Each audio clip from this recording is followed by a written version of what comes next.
Ele é apontado como um grande médium da atualidade. Eu vou conversar com Divaldo Franco. Venha!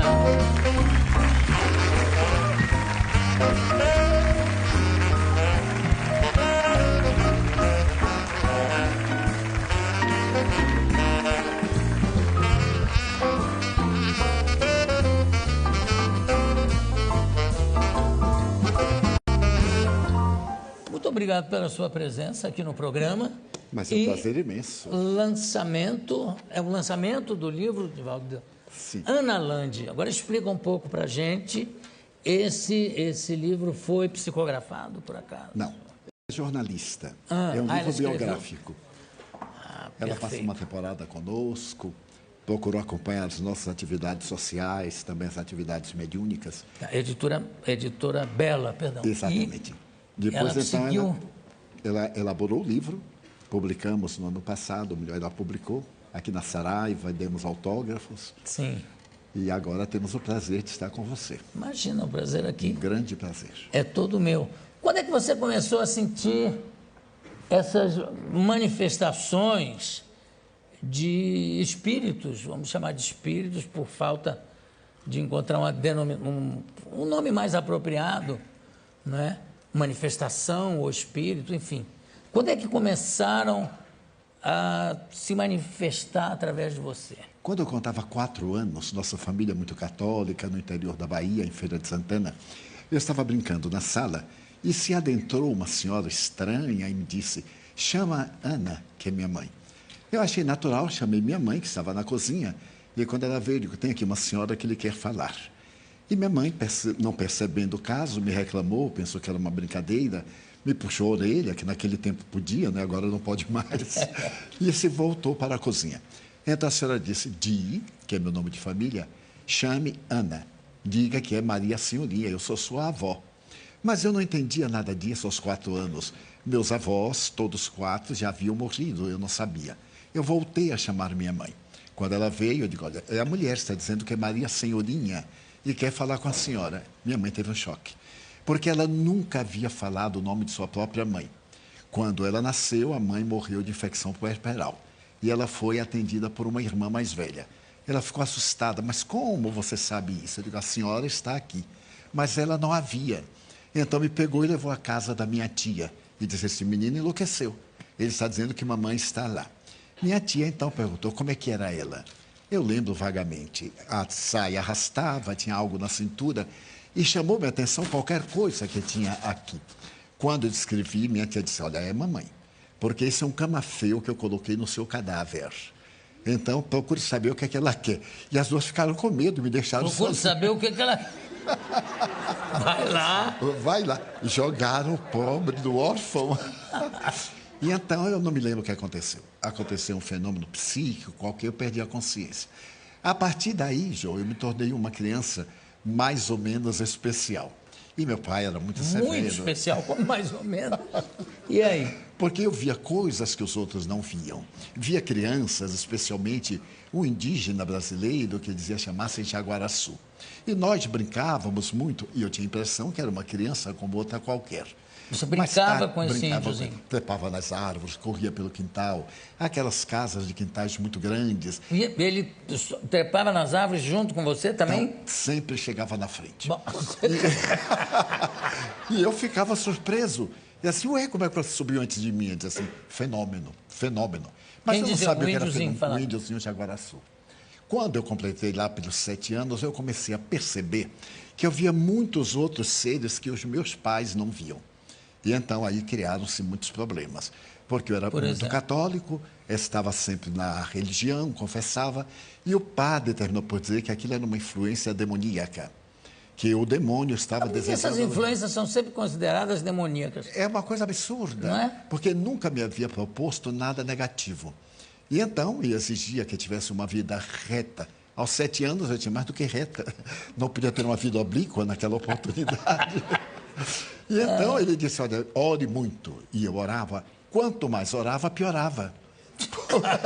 Porque eu me concentrava, entrava num mundo psíquico mais forte. Por fim, aos 12 anos, eu briguei com Deus. Porque eu disse para ele: você não aguenta o diabo, como é que eu vou aguentar? Se você que criou o diabo não aguenta, como é que eu vou aguentar? Faço de tudo, oro, confesso, comungo. Nesse ínterim eu adoeci.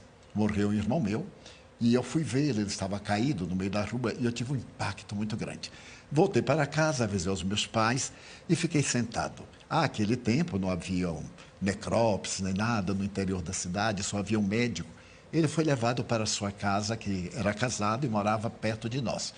E então, mais ou menos às 8 da noite, minha mãe disse assim: meu filho, vamos fazer o velório, vamos orar o terço de Nossa Senhora. Nós tínhamos uma mesa muito grande, porque nós éramos 13. E então, aquela mesa, 2 bancos. 13 filhos. 13 filhos. Com meu pai e minha mãe, 15. Era assim, muito tranquilo.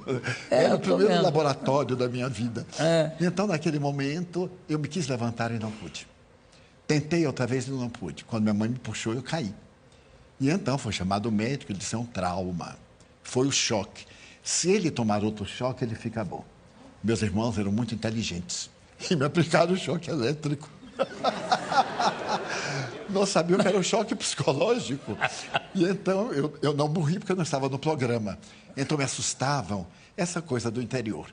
Por fim, no dia 5 de dezembro de 1944, foi levada à nossa casa uma senhora. Ela me olhou detidamente e disse: mas este menino não tem nada. Eu digo: nossa, que surra que eu vou tomar. Eu estava ali acamado desde o dia 23 de junho até 5 de dezembro. Meu pai era do temperamento da psicologia. E lá em casa nós tínhamos um psicólogo pendurado atrás da porta. Qualquer coisa tinha uma sessão de psicoterapia e a gente ficava ótimo, sem recalque, sem conflito, sem nada. Agora, me desculpe, eu estou fazendo cálculos aqui pelas datas que você está me dizendo. Desculpe a minha brutal falta de sensibilidade ou de educação, mas com quantos anos você está? Que idade você tem? 89.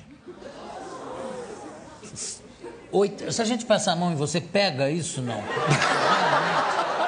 Não, mas eu transfiro com muito prazer para você. O restante que eu ver, nós dividimos. Olha que louco. Podemos fazer uma boa parceria. 89. 89 anos de 90 atividade. quando é? 5 de maio. 90. Mas eu não acredito, Jô. De vez em quando eu olho a certidão de idade, deve ter algum engano. Porque eu não sinto nada. Sinto um prazer imenso de viver. Porque, sendo espírita, eu descobri o milagre da vida. O milagre da vida é a alegria de viver. Trabalhar, ter uma vida interior muito tranquila, fazer uma viagem para descobrir qual é o objetivo da nossa vida na Terra, encontrar o significado existencial e não se abater na hora do problema. Problemas todos nós os temos e eles nos chegam como convites ao amadurecimento espiritual e moral. Agora, desculpa, Divaldo, ou Di, sua família chama você de Di. E fico muito feliz de se chamar-me assim. Então tá bom, Di. O seguinte, você com essa aproximação que você tem com o mundo espiritual, você tem alguma noção, já te foi dito, acho que não, mas já te foi dito quando você deve se preparar para embarcar, para ir para o outro lado? Né? A proposta é: esteja preparado para qualquer momento. Porque Jesus havia dito que a hora nós não sabemos. Não pode saber. Mas eu tive uma parada cardíaca há 30 anos. E tive a chamada quase morte. Então eu vi-me fora do corpo. Fui levado para fazer exames e praticamente estava morto. Voltei. Quando eu voltei, eu tive um infarto. E nessa oportunidade, o meu cardiologista, depois de examinar, disse: olha, prepara para morrer dentro de um mês. A sua vida agora é outra. Naquele tempo eram as operações largas, fazia da gente verdadeiros frangos, né? Céu Porque aberto, abria céu aberto, fazia a pesquisa. E ele disse: olha, Edivaldo, se você tiver o maior repouso, você viverá mais de 30 dias. Mas não pode mais se alimentar como antes, não pode falar. Imagina, dizer eles são baiano, que não pode falar. Ele se condenar à morte. Porque o baiano não fala, ele fala pelos cotovelos. E você está vendo, né? E com velocidade para não perder tempo. Tá certo. E a comida, como é que ficou a restrição? Uma Você hoje come de tudo? De tudo e do que aparece. Mas o mais importante é que eu sobrevivi e ele já morreu. Eu fui ao enterro, fiz uma oração muito bonita, agradecendo a Deus, antes ele do que eu. Era natural, claro. Já que Deus resolveu. Morreu antes Deus ele do que eu. Exatamente. É uma poesia popular. E então aqui estou, mas estou muito feliz. E você trabalha, qual é o tipo de trabalho que você exerce nesse sentido da espiritualidade. Você tem... Eu não sei como usar essa nomenclatura e, de repente, falar uma coisa absolutamente errada. Mas é um centro espírita que você tem? Nós fundamos o Centro Espírita em 1947. Sei. Mas Aonde como cidadão, em Salvador. Como cidadão, eu trabalhei para uma autarquia do governo, que era o IPASE. Hoje são 4 letrinhas muito queridas, INSS. Todo brasileiro gosta dessas letras, né? Porque isso faz parte da felicidade. Então, trabalhei para o Instituto, aposentei-me em 1980 e dediquei tempo integral ao Espiritismo. E como é que é? Você tem... É um local... Nós temos você recebe pessoas... Recebemos. Nós educamos crianças. Somos pioneiros na América Latina com os lares substitutos. Nós tínhamos uma casa grande, um lar, um orfanato convencional. Depois nós criamos os lares substitutos e hoje temos uma comunidade que recebemos diariamente mais de 5.000 pessoas. Mas você faz, por exemplo, você tem o dom da cura, vamos dizer assim, não? A cura todos nós temos, João. Porque é uma energia que nós possuímos, todos nós. Quantas vezes alguém chega até você indisposta, lhe aperta a mão e você transmite algo, você diz, mas foi tão bom estar com o Jô. Essa irradiação de simpatia, de alegria de viver, é transmitida como também de pessimismo. Uma pessoa chega, lhe aperta a mão e lhe transmite uma dor de cabeça. Então, nós intercambiamos. A atividade das curas para nós espíritas é muito relativa à verdadeira cura interior. Porque não adianta curar-se de um mal de fora e, em próximo período, adquirir outro mal. Agora, como é que você faz de... Eu estou vendo que o seu trabalho é impressionante, inclusive, no sentido de acolher qualquer pessoa, não importa qual é o credo, enfim. Mas a gente sabe e sente que tem muito picareta nessa área, né? Como é que você faz para combater isso? Você dá palestras, você explica alguma coisa, como é que você faz? Que eu acho que é um dever até. Já proferi mais de 13.000 conferências. Em 70 países, mais de 2.500 cidades, demonstrando o falso do verdadeiro. Não é o indivíduo dizer que ele é portador do dom da mediunidade, ou que ele cura, faz isso, porque são falsários.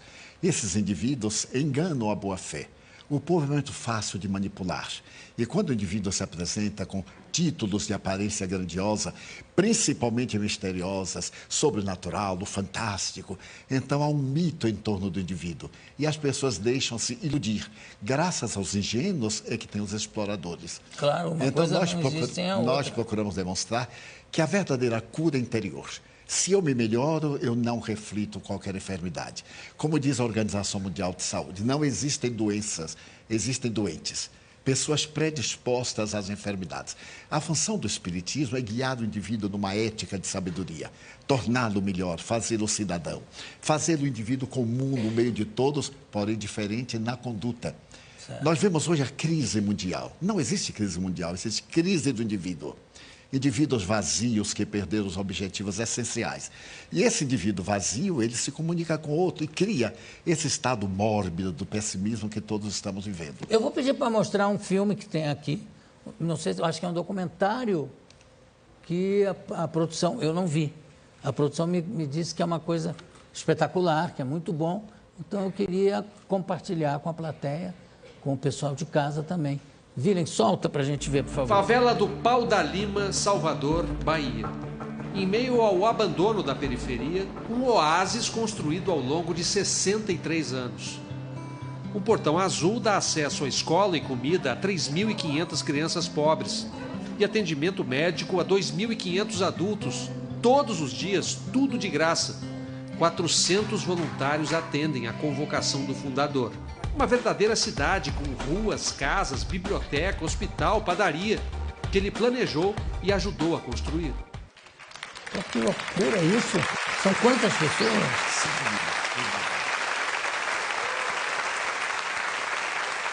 Agora, isso é uma entidade que vive de contribuições? Contribuições, convênios governamentais, principalmente na área da educação. Nós temos 103 professores em convênios com a prefeitura, com o Estado. E recebemos também mantemos alguns convênios com o governo federal. E você, por exemplo, qual é a sua mediunidade? É de psicografar, como era o Chico Xavier? Sim. E Quantos livros já psicografou? 260. De que autores, vamos dizer assim? Tem Rabindranath autores específicos? Tagore, que foi o grande poeta indiano, Viana de Carvalho, Joana de Ângeles, mais de 60 espíritos.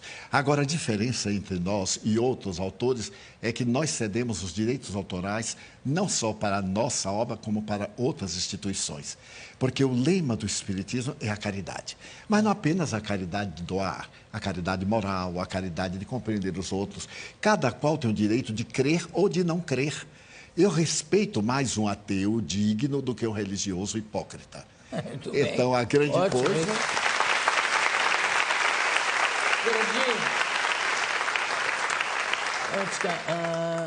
Antes que eu me esqueça, há muitos anos eu entrevistei o Chico Xavier, acho que ainda no Jô Soares 11h30.